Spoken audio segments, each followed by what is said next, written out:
back to the build bench once again.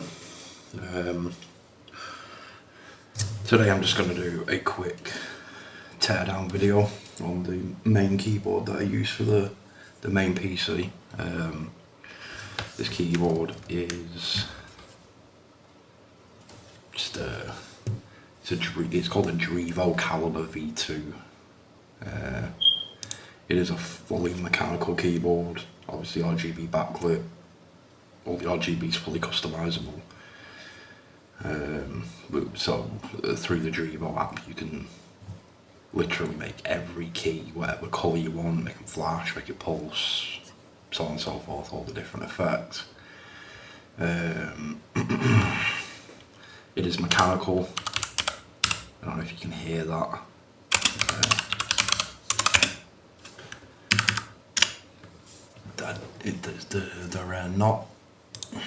They're okay switches. The spacebar's a bit jank. Don't actually know what switches they use. I know they're not Cherry MX, but like I said, it's not a bad keyboard all in all. I've had it about a year. The RGB's going a bit on the bottom of this one, but I don't know if you can see on camera. There's like a bit of staining.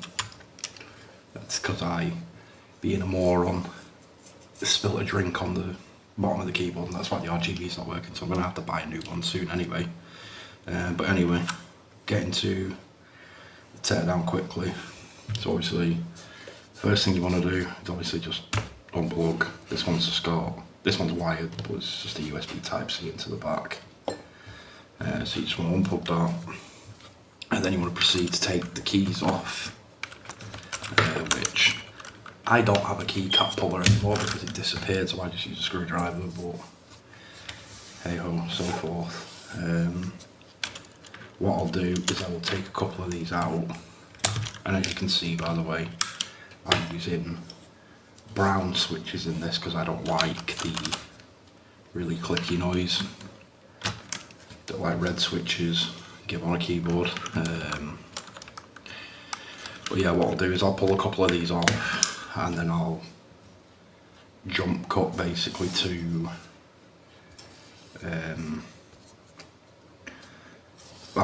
all the keys being removed. I'm strange, I like to lay my keyboard out in front of me when I've took the keycaps off. But yeah, I'll jump cut to all of them being removed. God knows what the state of the inside of this keyboard actually looks like because I haven't cleaned it in a while. But yeah, so I'll be back in a minute, guys, when all of them are off. And we're back again. So as you can see, removed all the keycaps, gave the keycaps a clean. I know you're supposed to use like an isopropyl to clean them, but I don't have any at the minute.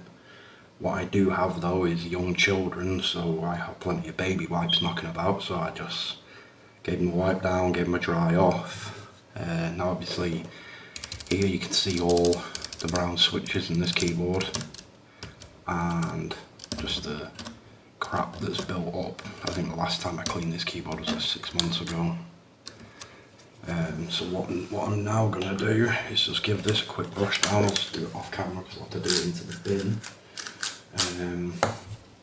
But yeah, so we'll give this a wipe down. It won't be perfect because I don't really have anything at the minute that can get in between the switches, but it will try. And then I will remove this white sort of back plate, if you will, that the switch is sitting.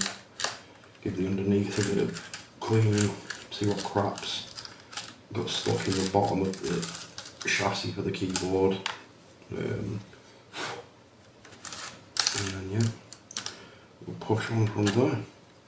But while I was away taking them keycaps off, I did have a look at a couple of like the specs for the keyboard sort of thing. Now you can pick this keyboard up on, I picked this keyboard up used from CX, which is obviously a UK shop. Now the only reason, it's a cheap keyboard anyway if you buy it brand new. The only reason I picked it up used is CEX had it like A grade for sale, which is basically boxed and unused. It was pretty much brand new. Now I paid, I think it was 20 for this keyboard. On Amazon brand new, they're 45. Some people will say, oh, they don't want to use it because like Drevo or Chinese brand or whatever, but not all Chinese brands are bad. Like, yeah, if you're gonna buy just crap off Wish, you're not gonna get a good deal. However, not everything Chinese is terrible. But yeah, so what I will do now is I will put this back down here. It's not perfect, but it is cleaner than it was. So what I'm going to do now is these screws I'm going to undo and see how many is there. 5, 6, yeah. So what I'm going to do is I'm going to undo these screws and take this plate off, and then we can give the underneath a bit of clean. Thank God for magnetic screwdrivers, yeah. Yeah, we'll give the underneath a bit of clean, and then I will plug it in before I put the keycaps back on, and just to make sure obviously it's working, which we'll basically know by it lighting back up again. And then I'll jump cut again to the keycaps being on and end the video.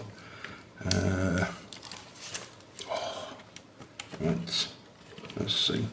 So there's the empty shell, and then I don't know if you can see this. There's all like the traces and everything.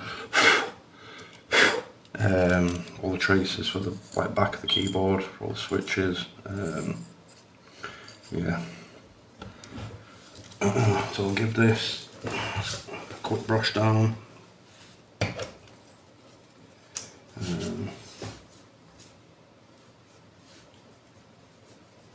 And then we'll see what we're left with.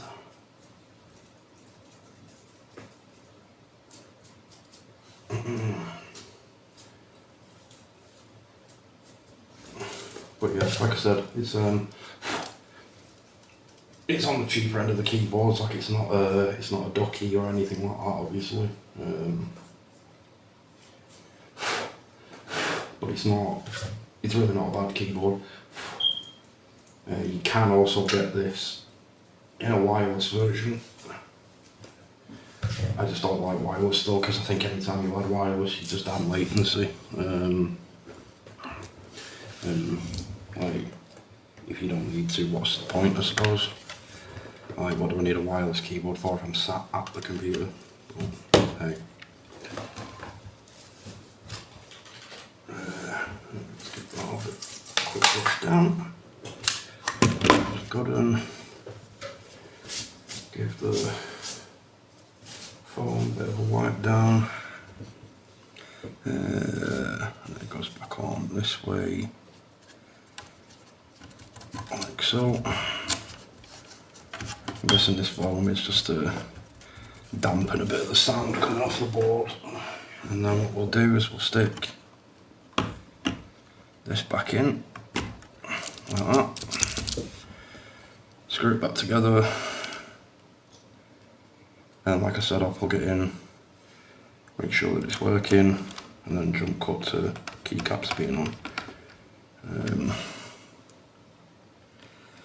But yeah, so if you are looking for a semi-decent mechanical board, I wouldn't hesitate to look at these. Like I said, it's called the Drevo Calibur. I will put a link to it in the description. And yeah, like I said, if you're from the UK, you can probably get one in CEX. They have a couple, and I bought this one a few years ago. But yeah, they are worth looking at, especially if you don't want to be spending like £100 on like a docket or something like that, which it's whatever. Let's plug it in. Yeah, there we go. Oh, the RGB seems to be working a bit better on the bottom. It's just that one there seems to be a bit dim, and there's one here that's not on at all and one there that's not on at all. The only problem is this keyboard hasn't got hot swappable switches, so it's kind of like, if the RGB goes on it like that, you either deal with it or buy a new keyboard. So yeah, what I'll do is I'll stick a couple of the keys on. I'll obviously unplug it again first. Stick a couple of the keys on. I'll just literally, like these little plastic crosses underneath it, just stick on. Oh. Yeah, they just stick on, and then yeah.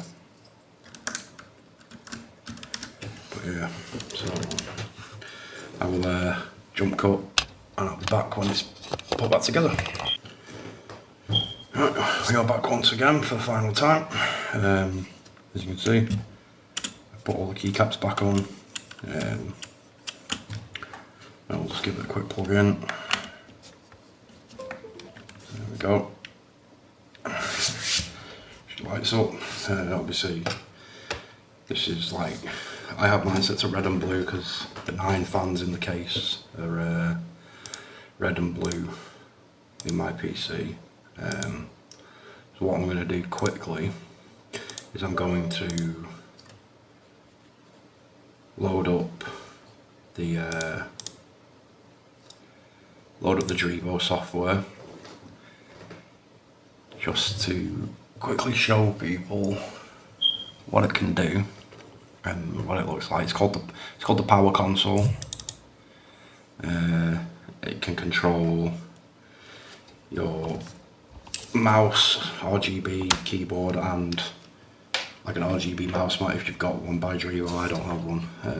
My mouse is here. That's the Drevo Osprey.